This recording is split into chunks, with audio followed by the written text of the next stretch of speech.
So is it Ryu or Ryu? I think it's Ryu. What? Like you? Well, sort of like that. I don't know. I don't speak Japanese very well. But at my arcade, people used to fuck up like all the pronunciations of things. They would call Guile like General Isle because it looked like there was kind of a period in there. They called it Guile at my arcade because they were Italian. So like, a little bit of Guile. That's pretty good. Hey you guys, I got next on this. Hey, what the fuck? I've been waiting here for 40 minutes. Get to the back of the line. Oh yeah? Next.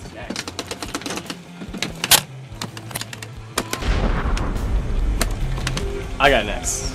Oh! Hot Point serve, son.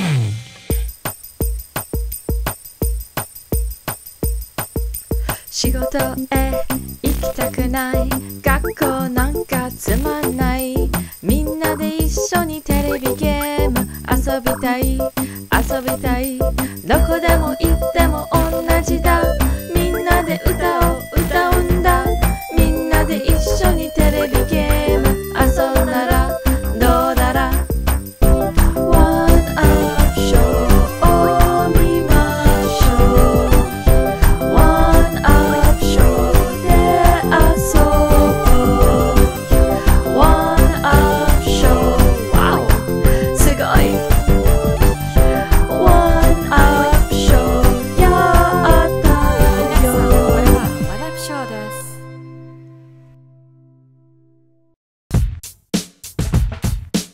I have to admit, like, I was kind of surprised at first, like, when I first started up. I'm like, oh no, it's pretty much just the same as Wild World, but they actually did add quite a bit of, like, little things here and there. Like, well, the city is the biggest thing.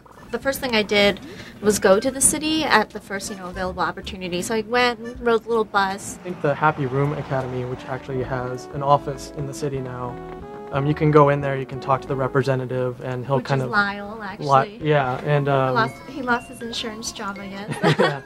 And he'll basically, like, give you the rundown of, like, what actually makes a good house, which is nice, because before, the Happy Room Academy would just send you letters and give you a score. So now they'll explain it to you, and now they actually give you a demo room, where I think it also pulls from WeConnect 24, and it gives you, like, an example room, and if you make your room look like that one, then you get bonus points. I actually really am curious about the town or the city itself. Like, does it expand at some point? From right now, it seems like all the lots are taken up except for one. There's like the shoe shine guy. I actually went to the shampoo shop and got a makeover. So I did a me thing, but I'm playing on like the Office one, and the only me on there was a Link me. Yeah. So I tried. And it was funny because my character's a girl and Link's a boy, so... But I was a little disappointed because I went to go put on a hat in the store, and it actually, when I tried it on, it took off the mask. So I was a little disappointed that I couldn't be a me with my accessories and things like that. I'm surprised, like, they kind of made such a bigger deal out of the emoting stuff, because obviously the big thing with City Folk is we speak. So if you have the microphone and people are visiting your town, you just speak and everybody in that town can hear you. So it's like the need to actually do emotes and things like that isn't really as necessary. Emotes, I kind of wish since you can talk to your friends, I wish they had maybe changed it so you use emotes to interact with the animals. Yeah, that's the first thing I thought too when you go to the theater and you get the emotes, is that you go into town and, like, if you do the exclamation point thing, like, they'll react to you, but they really don't. The moody guy in the theater, you have to pay to go watch his stupid little show that you can't fast forward his stupid jokes if you just want all your emotions.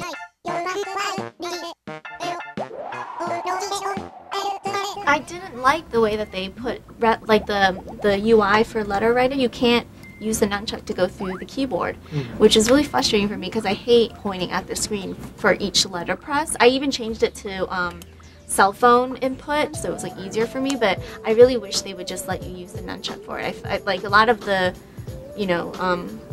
motion controls and pointing stuff. I feel is just really tacked on, and I wish they did like better stuff with that. They also added something that I actually really like on the D-pad. If you press like left or right, you can just switch through all your tools. You don't have to go straight to the menu screen, which is nice. And the fishing, you can do the gesture of fishing and pull up and the net thing. But another kind of neat thing you can do, which I haven't tried yet, but you did, is you can import your Wild World character. And I'm thinking, awesome, I can take all my items over. I mean, I spent a lot of time in Wild World, so I like dug out my copy and I turned it on and transferred it, and it transferred really fast. So I'm like, wow, okay, that's really quick. But then when I booted up the game, I was in the tiny, dinky little house. My character looked like my Wild World character, and I didn't have any new items or anything, so I was a little disappointed at first. Later on, I realized my catalog actually transfers over, so a lot of, basically every item that I had was available in the catalog, and I can buy it back, except for like some of the really special ones that I got over, you know, Wi-Fi or like download stations like Toys R Us events, those things. Those items did not carry over, unfortunately. The thing that I still very much like about this game, and like any previous Animal Crossing, is that it's totally laid back. You know, it's not like a stressful game, but you still feel like you're doing something. You know, you're making progress towards something. And I think things like the mushroom, you know, picking up mushrooms every day and things like that, are kind of play into that really well, because you know, if you want to collect all the mushroom furniture, then you're going to go in there every day and just kind of look around for mushrooms and pick them up and do whatever. You know, when I go home after work, how often will I play this game versus like any other console game that I have there hooked up to my television? You know, like, am I going to play this or am I going to play Fable? Like, you know, it's really a time-consuming game for, I guess, for a console. It's just like a different mentality you have with it. So I was a little worried that I actually wouldn't play it as much, but they actually make it really easy to just play for 10 minutes at a time. And if you want to play for a longer stint, actually they have a really easy way for you to change the calendar this time.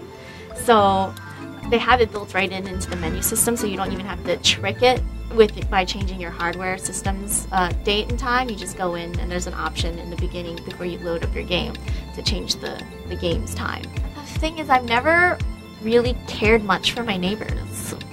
If they added some more ways for you to interact with the neighbors, I think that it might have helped a lot.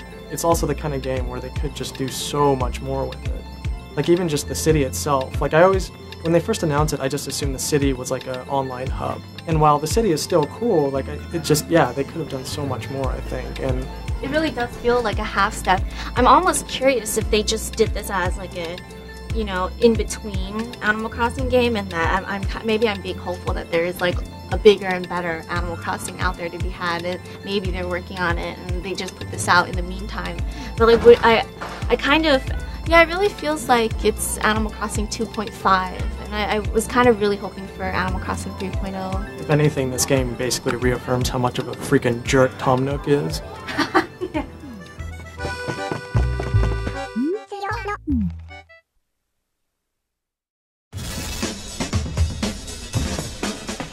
Wait, hold on. Yeah, I was playing after you, so the controls were nothing that I was used to at all. So I was like, "Where the hell am I kicking right now?" Okay.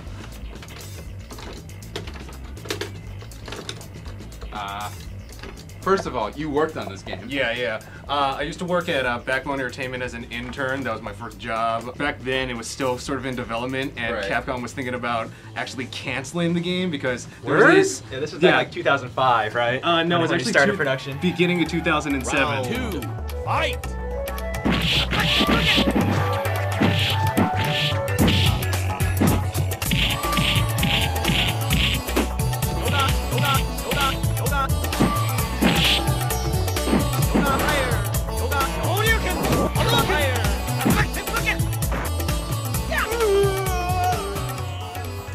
It was Backbone who actually helped the game to survive because they really thought it was going to be one of the biggest sellers on Xbox Live.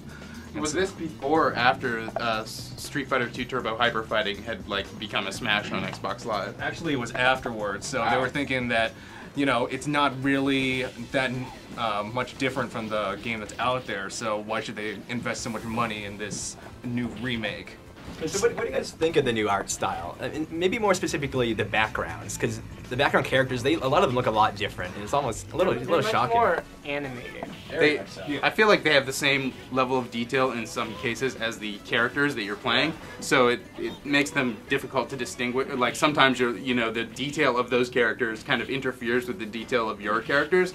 It doesn't draw my eye away too much, so I think it's a win in the end. But I could see people not liking that. T-Hawk stage has a bunch of like people in the background, a lot of movement, and could distract you from like the actual gameplay. You haven't done that for me yet, but I like how when each round is over, and then you kind of look back there, you're like, oh, that's kind of cool, because like these things are burned into your mind, all these stages. You know them all, and like from Chun-Li's guy choking the chicken or whatever. Right. You know all these guys are like neighbors to you, and a lot of them are still there, but just like they look so much better. Like they got like a facelift or something. Except for then there's like Fei Long stage, which it looks like totally static and has like nothing going. That stage looks the same to me. Yeah, it basically looks the same. That's how Hong Kong looks like in real life. Sorry.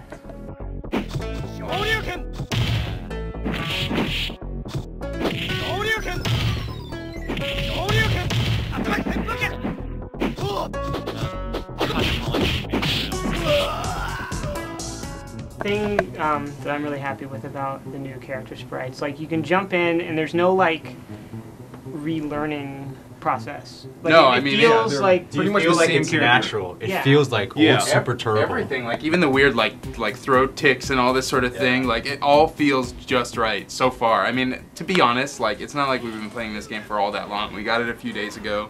We've only played a few matches online, but what I've played so far of the online makes me think it's probably got the best netcode of any fighter thus far. It really has everything I've ever wanted. Like if you told me as a kid like 10 years ago, we'd have this great looking game, but like the same game as it always was. It's like Street Fighter fans will continue to buy this game because, at least for all of us, it's pretty much perfection. It's like that's a game I could play forever.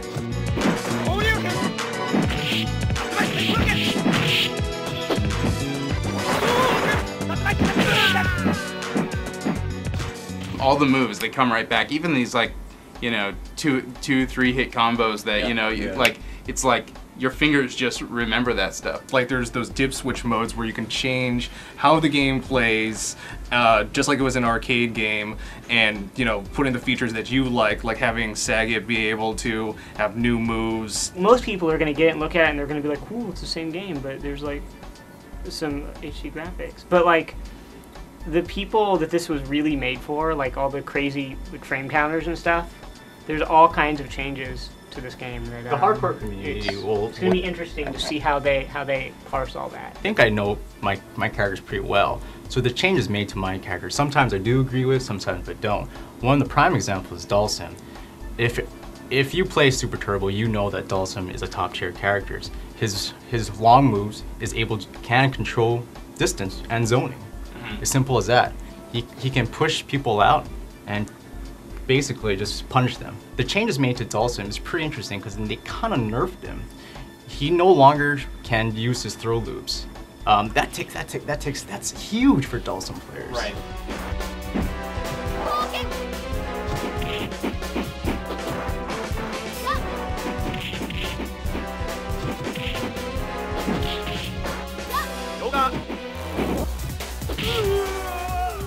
So do you think this balances out the game? I mean, is it a good thing that they did that? It depends, man. I don't know the balance right now because it's too early. Of course, it's so long for people to figure out. And you were also talking about characters who actually got strengthened, like E Honda. E Honda got strengthened. Have you seen his new jab headbutt? E Honda couldn't really do well against Fireball characters. In order to compensate for that disadvantage, he gets a new property in his jab headbutt. It still goes horizontally across the floor, but if it contacts with a Fireball, the Fireball will dissipate. Think of it, Ryu is trying to zone E Honda through Fireballs, right? E Honda is a charged character. That means it has to charge for a special attack. If you jump, you lose that charge. Right. Give him a jab Fireball that propels his momentum, moves him forward, get distance. Shit, that opens a new game for E Honda. I discovered today that I'm very happy with Chun-Li is that her stupid spinning bird kick that nobody ever uses. Like now, instead of going across the screen, it does like this arcing hop. So you can hop over fireballs. Hop over fireballs. So that's good for maybe cross-ups, good to escape cross-ups. Chun-Li got some pretty good tools. I was expecting a game that was essentially the same old game with new graphics. Right. And then when you go into something and like look at the dip switch menu and you see how many things you have control over, or you know, like you say, notice all these new moves that weren't there before.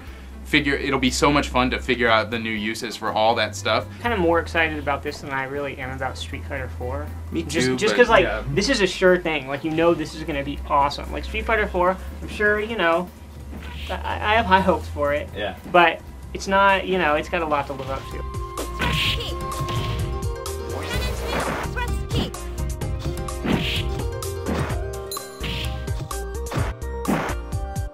If you have an arcade stick and you're connected online at home, it's like to play this with my friends. Like my friends back home, they played with as kids, you know, or just even any of you guys, just online, each having your own setup. You know, I mean, well, I couldn't ask for anything more. As long as the online play holds up, and like I say, from what we've So played far, so in far, the office so far, it's been working out great. Yeah, you know, we feels don't really good. We haven't had Romo test yet, but yeah, who knows what'll happen. I'm really hopeful though. If it stays like this, if the online play stays totally consistent like we've had, I mean, it's not quite. It feels like there's like this slight difference between playing online and playing locally. It almost doesn't matter. It really doesn't matter. Because in the end, I keep beating Ryan, and like that is true to life. That nothing has changed. All right, I'm still on. Ryan, pass it over. Eric.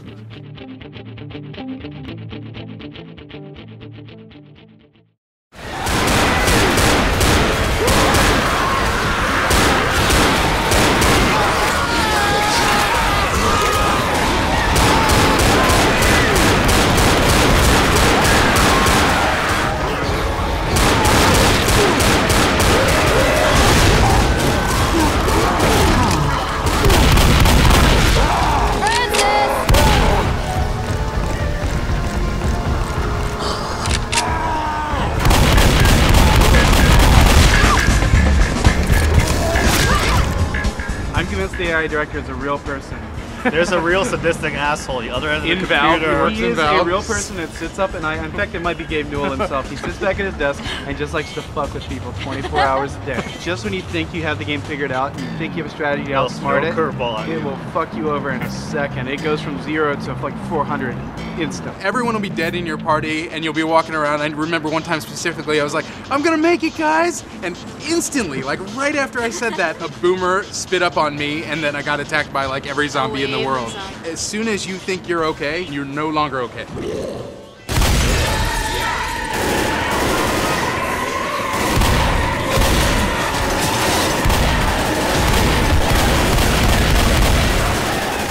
Shooters always feel a certain way on consoles and they feel a certain way on PC. And somehow this game feels almost as fast and responsive. I won't say it's not one-to-one. It's really accurate. Like, I'm incredibly accurate. Oh yeah, I'm super accurate. Yeah. I think you're a lot more accurate when you're on PC though. And, No, you are, but basically it's that you are not as gimped. I can do things like have a wall of zombies out in front of me and go headshot, headshot, headshot, headshot, and hit like 4 in the exact order that I want, just like I would on a PC. And I'm not sure how they're doing the aim assist, but it's not obvious the way many games do. A lot of games, there'll be someone running behind a wall, and your cursor will kind of move on its own. And I haven't seen any of that. I think COD 4 has my favorite control of FPS on a console, and this one's like a close second. And honestly, it was necessary on console because many times you have so many really fast enemies moving in every direction. You would have to be able to do that, be that fast and accurate. one of the controls that I liked on the 360 controller was that right bumper the quick turn. Yeah, to do a 180. Like that definitely helps. Quick turn on a console sounds like such a good idea to me that I can't believe it, but I don't use it because I can turn around fast enough. Yeah, no, I absolutely agree. I got it. There's a lot of tiny touches that Left 4 Dead has I actually think should be replicated across all games. Like the fact that your dudes automatically say reloading. Reloading. Another little thing is how you can take a break as easily as doing AFK or in 360, you just hit take a break. AI seamlessly takes over for you. So it's like, okay, here you go, go get some Cheetos right now. You go get your Cheetos, the AI plays for you, probably plays better than you. Yeah. You come back and you say resume, we're getting back in the game instantly. I'm like, shit, Gears 3 needs like a hot swappable in and out. Pipe bombs! I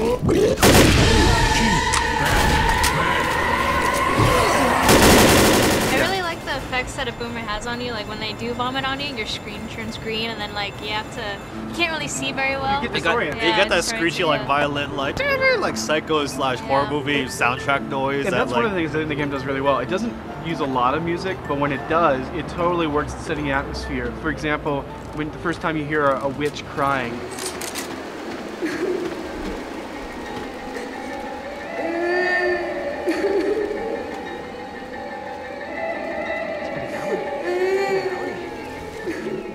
And they use a lot of auditory clues to kind of like, fill you in on what's going on. Every infected has like a distinct noise. Like when you play, you start learning like the boomers groan, the hunters kind of like weird screech. When you start out in the safe room, there's graffiti written on the walls, which are really funny, like really clever. Like I think everyone that plays it should take the time to read all the graffiti. I mean, there are entire conversations done all in graffiti. Ready for this? It has some of the most organic achievements of any game. Like a lot of games have like just artificial, like get 6 headshots, very MMO kind of achievements. It teaches you how to play the game. Yeah. That's what's so interesting about it. Like there's a one where if you melee a boomer and then you shoot him, then the explosion of all his guts doesn't land on you, and you get an achievement for it. And that when I was reading through my achievement lists, I was like, oh, okay, well that's how you take out a boomer without getting dirty. There's a 4-second window where a smoker grabs you, you can hit them before he. And there's achievement like you managed to hit the smoker before he can pull you in. It's like okay, that is a viable time. Like if you're quick enough within that window, you can turn around and pelt him right when he grabs you. I only had like 2% health left, and I revived my teammate by using the health pack, and then you totally get an achievement for that. It's a criticism I actually have with the game is the disconnect between, there are 4 difficulty settings. You have casual, normal, advanced, and expert. There is a huge jump between normal and advanced when you're playing cooperatively. Totally. When you're playing by yourself, your AI bots, even on advanced, do a really good job of helping you out. And I would actually say the game is actually easier just playing with bots it's much easier than playing cooperatively. Because unlike real human assholes, bots will actually heal you. They'll protect you. Right? Hey, don't judge me for that. Like I had to continue the human race. I had to leave your ass. Like them's the rule. They just don't take as much damage. So if you're playing on advanced, they actually end up saving their health packs more, and they're really quick to use them on you. So if you're low on health, they'll come over and be like, I'm healing you. Thanks, brother. Heal up, Francis. I know we gotta move, but I gotta heal you. And I played this game in the past, so I kind of knew what I was getting into, and I knew it was going to be really fun. The things that were surprising was that the console version was as good, fun and easy to play as it is, and how much fun and different and weird it is to finally get to play as the infected. Yes. Which is really different than I thought it was going to be. First thing you have to realize, they control completely differently than a human. Yeah. Especially depending on which infected you're playing as as well. Each infected class has a different feel about them, a different way of movement. It's randomized support. It's basically what the director feels like spawning at that point. It's like, you know what? I feel like fucking with the other team, like playing a hunter or a couple smokers. So all of a sudden, it's like, you're going to be a hunter, you're going to be a smoker. Make me proud, the director's saying.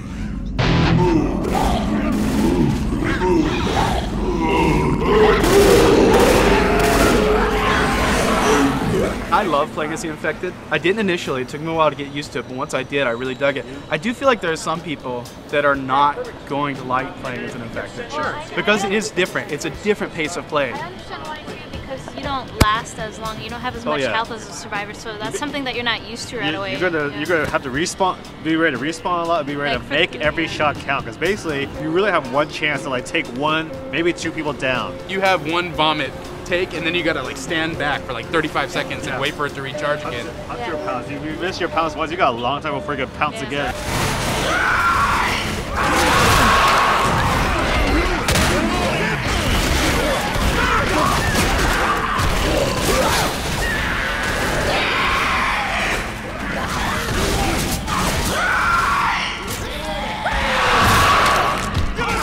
Every single type of infected has its use. A hunter is perfect for distraction. There was one instance where we were in the farm level blood harvest. You guys were heading towards the farmhouse. Sharky was a hunter, and he jumped on someone else on the other side of the house. Everyone went to go help him. Scooter was just kind of standing there, so I stuck my tongue out, pulled him in, and just killed him because no one could roll up on him. Right, because everyone else was dealing with the hunter. You have a smoker at the end of a hall, pull a survivor. The other survivor's gonna chase that guy, and then have a boomer standing on the side, just vomit all of them as they go by.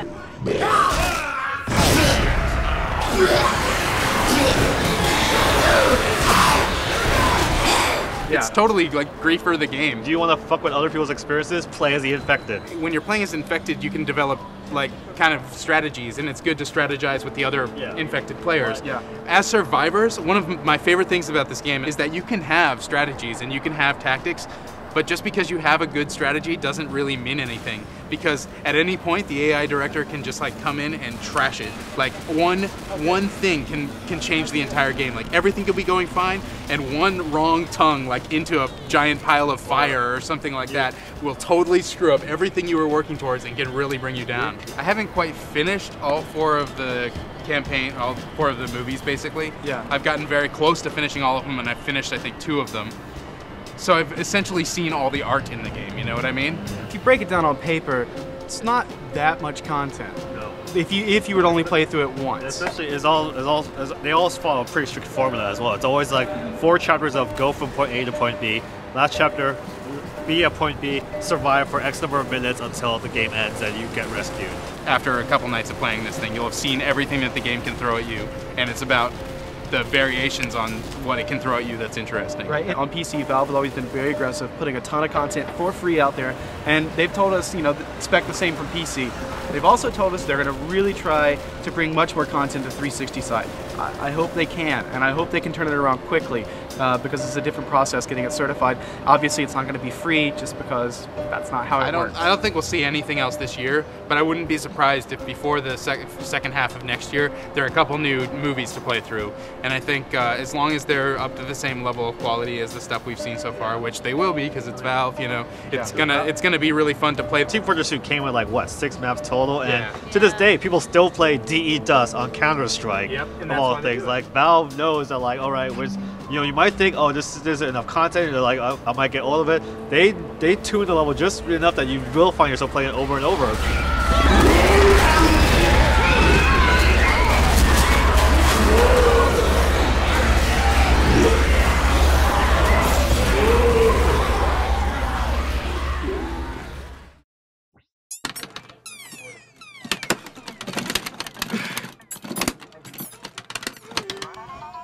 Look at that. 1-0.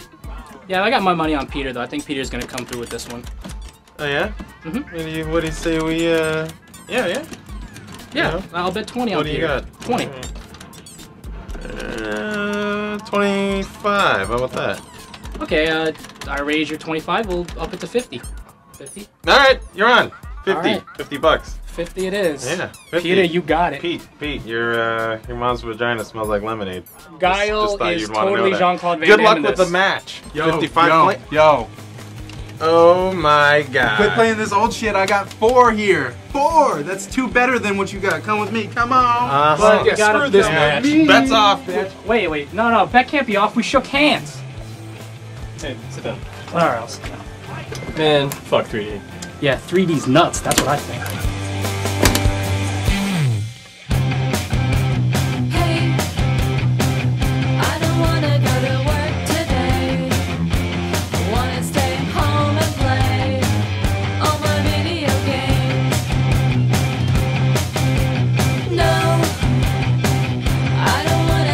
Nice and slow.